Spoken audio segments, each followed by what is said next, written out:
my dear students. This is Heron Academy's YouTube channel and I am your very own Anju Kharayat. And in my series of vlogs, I am giving you how to be an impactful speaker and how to be a good communicator. But उस series में मैंने थोड़ा सा अभी break लिया है because most of my students are giving examination और जो exams हैं they are round the clock.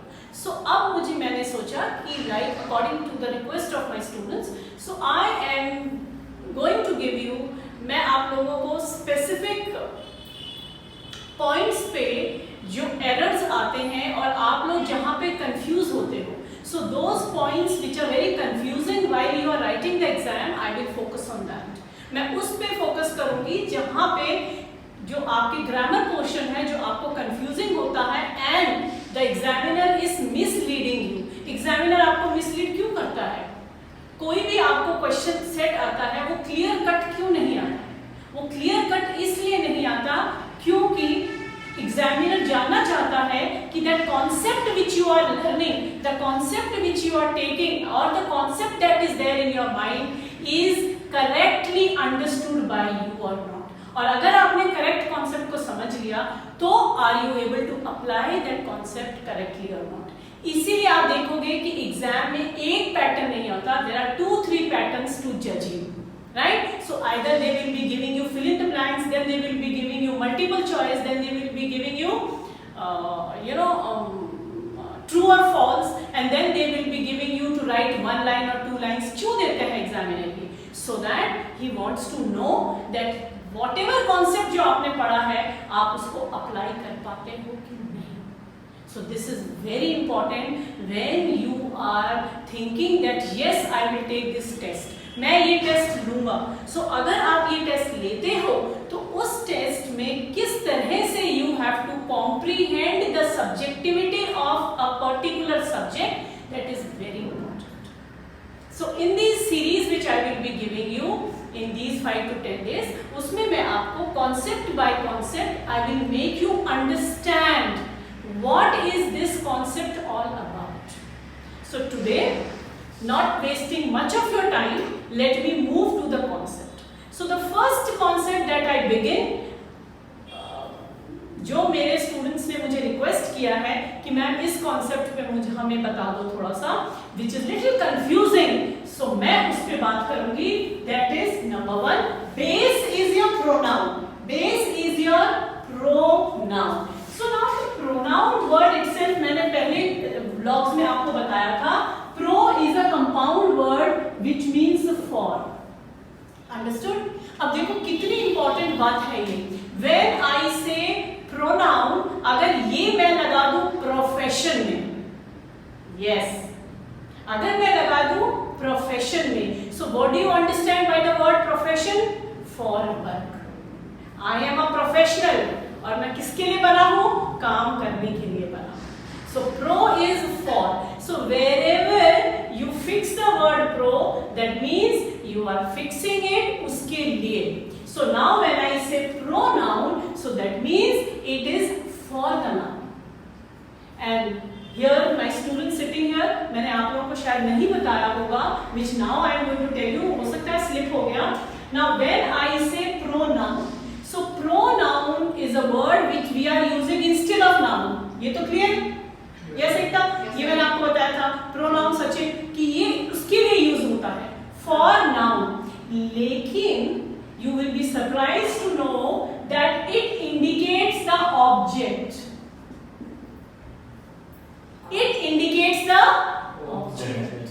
Yeah. So whenever you are using pronoun, you are indicating क्या? Object. Got it? Yes, ma'am. He is a boy. So this pronoun, सारे बोलेंगे instead of noun, instead of noun, instead of noun, right?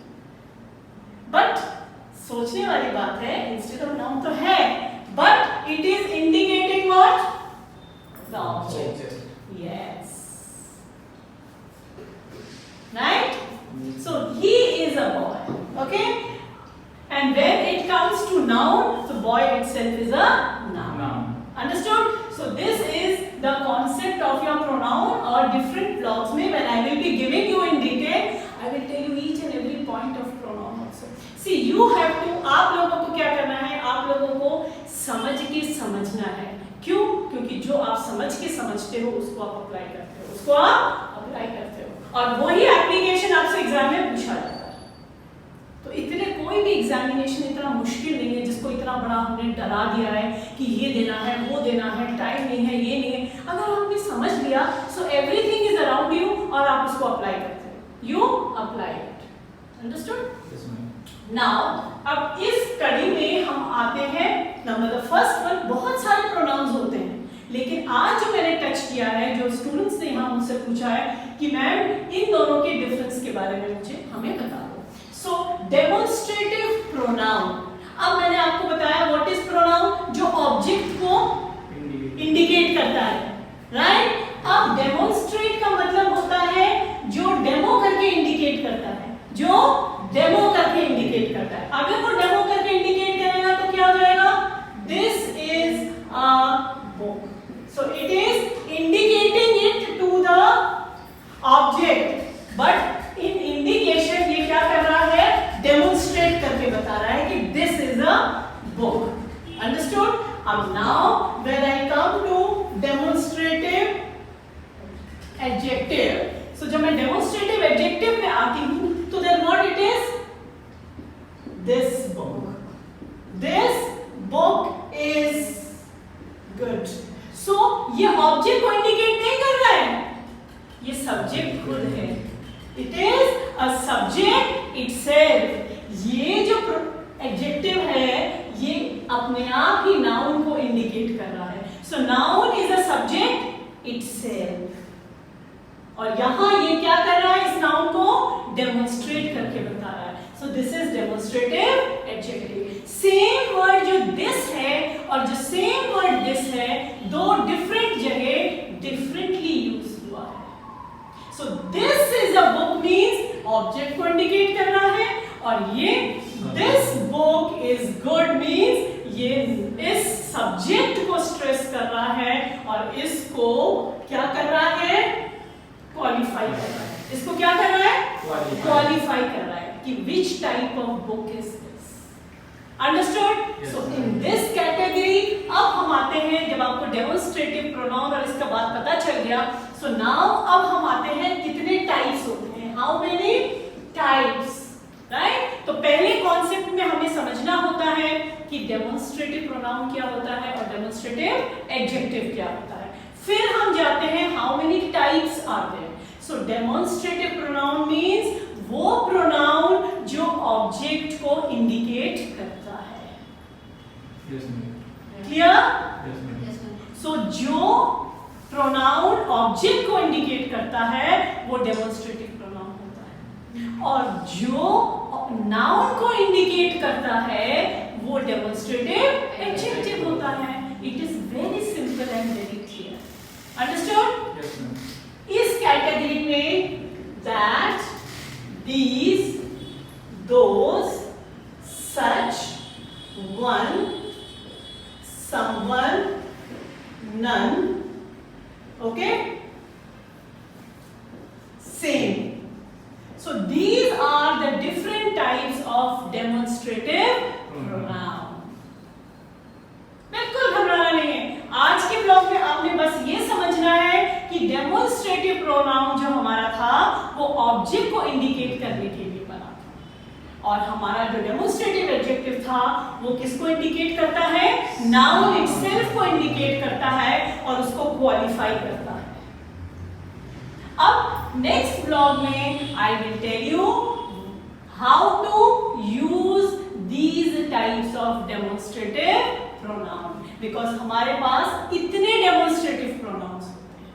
Understood? और हमारे पास demonstrative adjective क्या होते हैं? Same, that, these, those, such, then, some, few, none, बहुत सारे होते हैं। So when we will take adjectives I will tell you that, because adjectives की भी कैटेगरीज होती हैं।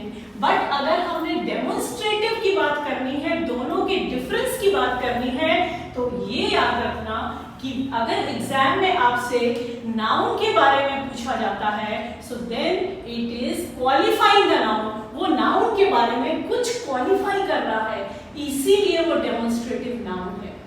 लेकिन अगर वो ऑब्जेक्ट को हाईलाइट कर रहा है, that means it is a pronoun और दिस दैट है, तो it is demonstrative in case.